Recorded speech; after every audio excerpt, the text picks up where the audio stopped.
Episode 7 लाश और वारदात। ऋतु गुस्से में मुग्धा के ऊपर बैठकर उसके सीने में लकड़ी का पैना खूंटा धीरे धीरे घुसा रही थी और मुग्धा के दिल की धड़कनें बाहर तक सुनाई देने लगी हैं और धीरे धीरे उसकी आंखें बंद होने लगती हैं।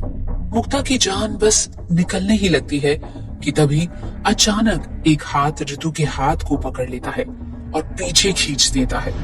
ऋतु हवा में उड़ती हुई जाती है और दीवार से टकराती है और धपाक से नीचे गिरती है। मुग्धा की बंद हुई आंखें धीरे धीरे खुलती हैं। उसे सामने उसके पापा पृथ्वीराज शर्मा नजर आते हैं। वो मुग्धा को देखकर मुस्कुराते हैं और ऋतु की तरफ पलट कर देखते हैं तो उनकी आंखें वो गुस्से में लाल हो जाती हैं। पृथ्वीराज शर्मा दहाड़ते हुए कहते हैं, तुम्हारी हिम्मत कैसे हुई मेरी बेटी को हाथ लगाने की? तभी ऋतु एक हुंकार भरती है और पृथ्वीराज पर हमला कर देती है। पलक झपकते ही वो ऋतु के हाथ से लकड़ी का पैना खूंटा खींचते हैं और ऋतु के सीने पर धंसाने लगते हैं। तभी पीछे से मुग्धा चीखती है, नहीं पापा, रुक जाओ, आपको मेरी कसम। तभी वहां माया और समीर भी पहुंचते हैं और ये सब देखकर उनकी आंखें फटी की फटी रह जाती हैं। पृथ्वीराज गुस्से में कांप रहे होते हैं और ऋतु की आंखों में घूर रहे होते हैं। वो अपने आप को संभालते हुए खूंटा फेंकते हैं और ऋतु को दूर फेंकते हैं। गुस्से में ऋतु से कहते हैं, तुम अपनी हद में रहना सीखो। ऋतु जवाब में कहती है, मैं तो आपकी सौतेली हूँ, आपकी अपनी बेटी तो बस मुग्धा है। पृथ्वीराज ऋतु की बात को इग्नोर कर देते हैं और मुग्धा से पूछते हैं, तुम ठीक हो बेटा? मुग्धा ना में सर हिलाकर बोलती है, मैं ठीक नहीं हूँ पापा, आप लोगों ने अपना प्रॉमिस दोबारा से तोड़ दिया। मुग्धा, तुम भूल रही हो, पृथ्वीराज शर्मा अपने प्रॉमिसेस कभी नहीं तोड़ता। मुग्धा ने कहा, लेकिन प्रॉमिस टूटा है पापा। मेरा क्लासमेट रॉनी, क्या मुझे आगे कुछ कहने की जरूरत है? क्या गलती थी रॉनी की? बस यही ना कि वो इंसान था। इतना कहते कहते मुग्धा की आंखें खून के आंसुओं में नम हो जाती है। मुग्धा रुहासी होकर आगे बोलती है, मैंने आप लोगों से पहले भी कहा था ना, no more human means no more humans, मगर फिर भी आप लोगों को मेरी बात नहीं समझ आई।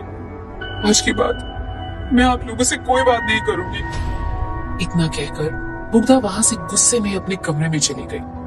Mugdha, listen to me. Prithviraj ने मुग्धा को रोकने की कोशिश की लेकिन वो नहीं रुकी। पृथ्वीराज ने पलटकर माया, ऋतु और समीर को गुस्से में देखा। वहीं अपने कमरे में लौटकर मुग्धा ने अपनी माँ की तस्वीर की ओर देखते हुए पूछा, ऐसा बार बार मेरे साथ ही क्यों होता है माँ? मैं हर बार क्यों नाकाम हो जाती हूँ? क्या गलती है मेरी? ना मैं इंसान हूँ और ना ही मैं पूरी तरह इन लोगों जैसी हूँ। फिर क्यों हर बार मेरी वजह से उन बेबस इंसानों की जान चली जाती है? ऐसा कहकर मुग्धा अपनी माँ की आंखों में ध्यान से देखने लगी। जानती हूँ माँ, एक बार पहले भी मैंने क्लास 12th में प्रतीक की जान बचाने की कोशिश की थी, लेकिन ऋतु की वजह से उसकी जान चली गई थी और ऐसा ही आज फिर हुआ। मैंने रोनी को बचाने की बहुत कोशिश की लेकिन मैं उसे नहीं बचा पाई। इतना कहकर मुग्धा रोने लगी और उसकी आंखों से आंसुओं की जगह खून के आंसू बहने लगे। माँ, क्या मेरा लोगों के लिए फिक्र करना और उनके बारे में सोचना ही उनकी जान जाने की वजह है? बताओ माँ। क्योंकि ऋतु का वहां समीर के साथ ना होना और उसके अजीब रवैये की वजह से रोनी की मौत के पीछे का शक मुग्धा को इस बार भी ऋतु पर ही हो रहा था। उस वक्त मुग्धा खुद को लेकर काफी गिल्ट महसूस कर रही थी क्योंकि वो रोनी की जान नहीं बचा पाई थी।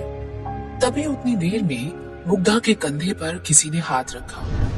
माँ की आंखों में भी उस शख्स की परछाई उभर चुकी थी जिस वजह से मुग्धा को पीछे मुड़कर देखने की जरूरत न पड़ी। उसके पीछे इस वक्त पृथ्वीराज शर्मा खड़े थे। गलती मेरी है बेटा, मैंने ही तुम्हारे भाई बहन पर कुछ ज्यादा भरोसा कर लिया। मुझे लगा था वो तुम्हारी तरह आज नहीं तो कल बन ही जाएंगे, लेकिन उन्होंने मुझे गलत साबित कर दिया है। मुग्धा अपने पापा को पकड़ लेती है और रोने लगती है। पृथ्वीराज मुग्धा के सर पर हाथ फेरते हुए कहते हैं, हे मुग्धा, कम ऑन। तभी नम आंखों से अपने पापा की आंखों में देखते हुए मुग्धा कहती है, माना कि हम इंसान नहीं हैं, लेकिन हम इंसानों के बीच उनकी तरह रह तो सकते हैं ना। किसी की मौत मुझसे बर्दाश्त नहीं होती। I can not see anyone dying पापा। मुझे गिल्ट फील होता है, बुरा लगता है। रॉनी कभी नहीं मरता अगर वो मुझे नहीं जानता होता। मुग्धा के बगल में बैठते हुए पृथ्वीराज ने कहा, don't be harsh on yourself Mugdha. मैं पूरी कोशिश करूंगा कि आगे से ऐसा ना हो। मुग्धा अपने पापा के कंधे पर सर रखकर खुद को शांत करने की कोशिश करने लगती है। वहीं दरवाजे के एक कोने में खड़े होकर थापा ये सब देख और सुन रहा होता है और उसकी आंखों में एक रहस्यमयी खामोशी होती है जो मुग्धा को नजर नहीं आती है। तभी पृथ्वीराज की आंखें थापा की आंखों से मिलती है और थापा मुड़कर वहां से चला जाता है। कहीं से खबर मिलने के बाद एक लोकल न्यूज चैनल वाले भी वहां पहुंच गए थे, लेकिन मिहिर ने उन्हें आलोक अंकल से दूर हटा दिया क्योंकि आलोक वर्मा पूरी तरह से टूट चुके थे।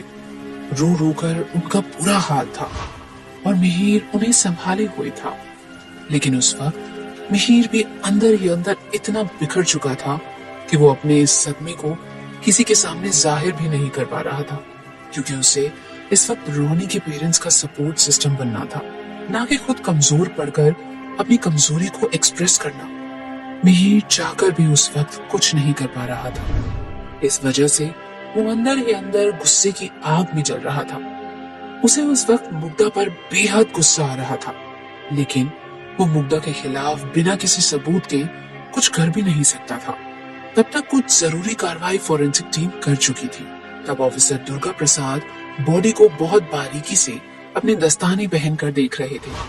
ये एक सिंपल सा मर्डर केस कहीं से भी नहीं लग रहा था, क्योंकि बॉडी पर कहीं भी कोई घाव का निशान मौजूद नहीं था, सिवाय कुछ खरोच के निशान के। वहीं गर्दन पर दो अजीब से निशान मौजूद थे, दो छेद के निशान। रोनी के डेड बॉडी को देखकर ऐसा लग रहा था जैसे कि बॉडी में एक बूंद भी खून न बचा हो, जैसे गर्दन के उस जगह से ही किसी नुकीली चीज से पूरी बॉडी का खून निकाल लिया गया हो। पता नहीं खून ना होने की वजह से या किसी और वजह से रोनी की पूरी बॉडी सफेद पड़ गई थी। एक व्हाइट कोट पहने हुए आदमी से दुर्गा प्रसाद ने पूछा, वेंकटेश, बॉडी से क्या कोई फिंगरप्रिंट्स हाथ लग पाया? वेंकटेश ने जवाब दिया, नो सर, किसी जानवर का ही काम लगता है। मगर बहुत ही हैरानी की बात है कि पूरे शरीर में खून का एक कतरा नहीं है। खून गया कहाँ? क्राइम सीन पर खून का एक धब्बा नहीं है।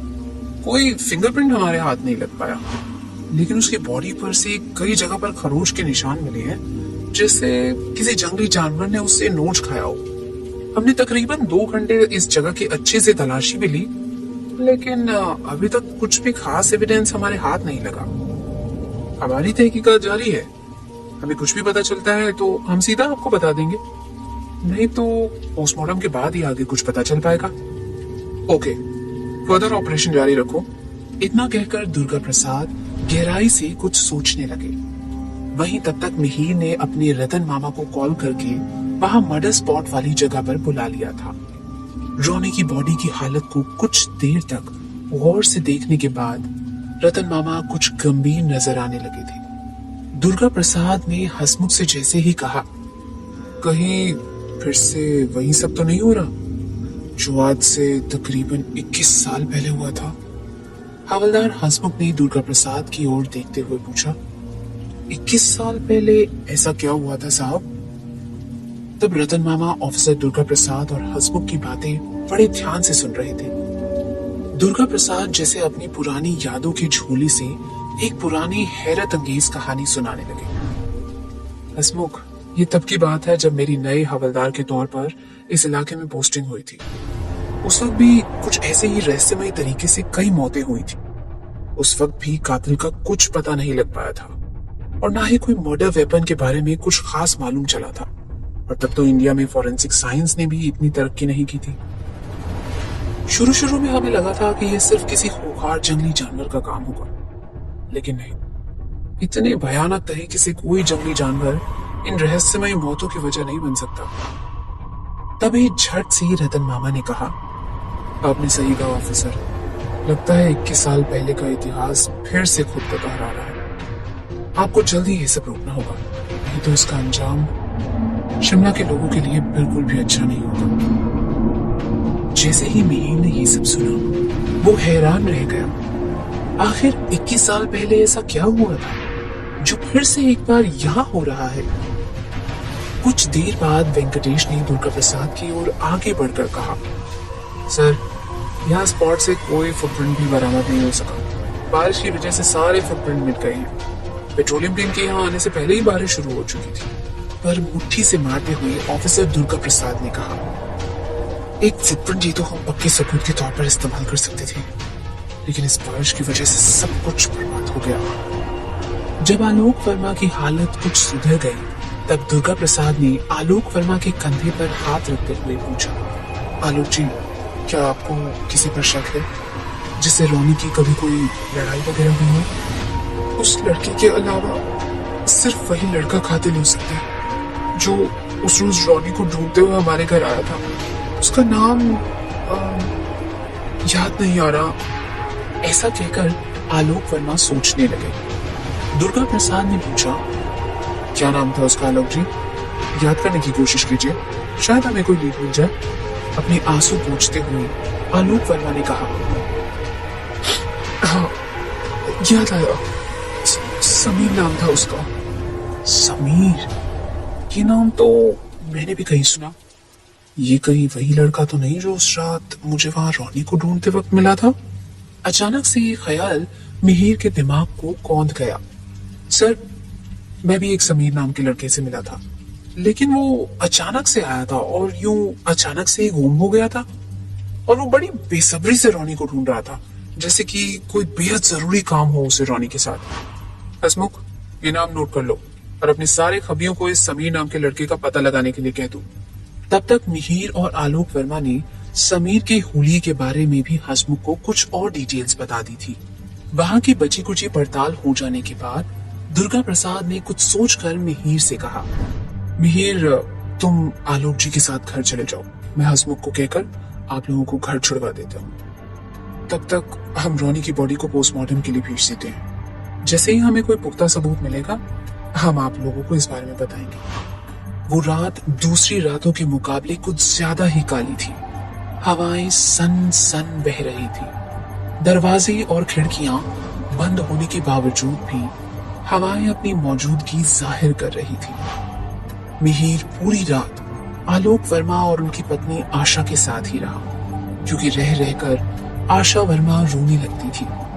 आलोक वर्मा ने तो जैसे तैसे खुद को संभाल लिया था, लेकिन रोनी की माँ आशा शर्मा का रो रो कर बुरा हाल था। मिहिर ने रोनी के माँ बाप को संभालते हुए कहा, अंकल, आंटी, आप दोनों खुद को संभालिए। पुलिस जरूर कोई ना कोई सबूत उस मुग्धा के खिलाफ इकट्ठा कर लेगी। मैं कल सुबह होते ही पुलिस स्टेशन जाकर पता करूंगा कि उन्हें कोई और सबूत मिला या नहीं। तकरीबन 6 घंटे बाद मिहिर पूरी रात नहीं सोया था। वो सारी रात रोनी के माँ बाप के सिरहाने ही बैठा रहा। ना सोने की वजह से उसकी आंखें उनींदी नजर आ रही थी और आंखों का रंग सुर्ख लाल दिख रहा था। साफ जाहिर हो रहा था कि वो अपने दोस्त को याद करके सारी रात में कई बार रोया था। उसके अंदर गुस्सा जैसे फट पड़ने को बेचैन था। वो बस सुबह होने का जैसे तैसे इंतजार कर रहा था, क्योंकि उसे ऐसा लग रहा था कि पुलिस तब तक कोई ना कोई सबूत इकट्ठा कर ही लेगी। इसलिए सुबह होते ही वो बिना ज्यादा तैयारी के पुलिस स्टेशन जा पहुंचा और सीधे ऑफिसर दुर्गा प्रसाद से एविडेंस के बारे में पूछने लगा। अभी तक तो कोई खास सबूत हमारे हाथ नहीं आया। हम पोस्टमार्टम की रिपोर्ट के आने का इंतजार कर रहे हैं। कुछ पता चलते ही हम इन्फॉर्म करेंगे। दुर्गा प्रसाद ने समझाते हुए कहा, मुझे कुछ भी नहीं सुनना। मैं आप लोगों से कह रहा हूँ ना, इस मर्डर में उस मुग्धा शर्मा का हाथ है, लेकिन आप लोग मेरी बात बिल्कुल भी नहीं समझ रहे हैं। आप लोग किसी काम के नहीं हैं। शायद आप लोग भूल गए हैं कि आपकी वर्दी में ये जो सितारे लगे हैं उनके मायने क्या हैं, या फिर आप लोग सोचते हैं कि सबूत बैठे बिठाए ही आपको मिल जाएगा। इसलिए पूरा देश आप लोगों पर हंसता है, कानून का मजाक उड़ाता है। सच कहते हैं लोग, पुलिस किसी काम की नहीं है। मिहिर काफी ऊंची आवाज में दुर्गा प्रसाद से बात करने लगा था। इसलिए दुर्गा प्रसाद ने ताव में आकर कहा, लड़के, ये पुलिस स्टेशन है, मछली बाजार नहीं, जहाँ ऊंची आवाज में तुम अनाप शनाप पकते चले जा रहे हो। अभी तुम अपने होश में नहीं हो, नहीं तो मैं इस वर्दी और इस सितारे के मायने तुम्हें समझा देता हूँ। और हाँ, आइंदा से मेरे सामने ऊंची आवाज में बात करने की कोशिश भी मत करना, नहीं तो कातिल के मिलने से पहले तुम्हें ही हवालात की हवा खिला दूंगा, समझे? तभी हवलदार हसमुख ने ऑफिसर दुर्गा प्रसाद के पास आकर रोनी की कॉल डिटेल्स का रिकॉर्ड दिखाते हुए बताया, सर, रोनी ने आखिरी बार इस नंबर पर कॉल किया था और इस नंबर से रोनी की पिछले एक हफ्ते में कई बार बात हुई है। तभी दुर्गा प्रसाद ने कहा, हो सकता है यही नंबर हमें रोनी की कातिल तक पहुंचा पाए। तभी अचानक से मिहिर ने पूछा, ऑफिसर प्लीज, क्या मैं इस नंबर को डायल करके देख सकता हूँ? कुछ सोचकर दुर्गा प्रसाद ने भी वो नंबर मिहिर को डायल करने के लिए दिया। जैसे ही मिहिर ने नंबर डायल किया और स्क्रीन को इंस्पेक्टर दुर्गा प्रसाद को दिखाते हुए कहा, ये रहा कातिल का नाम।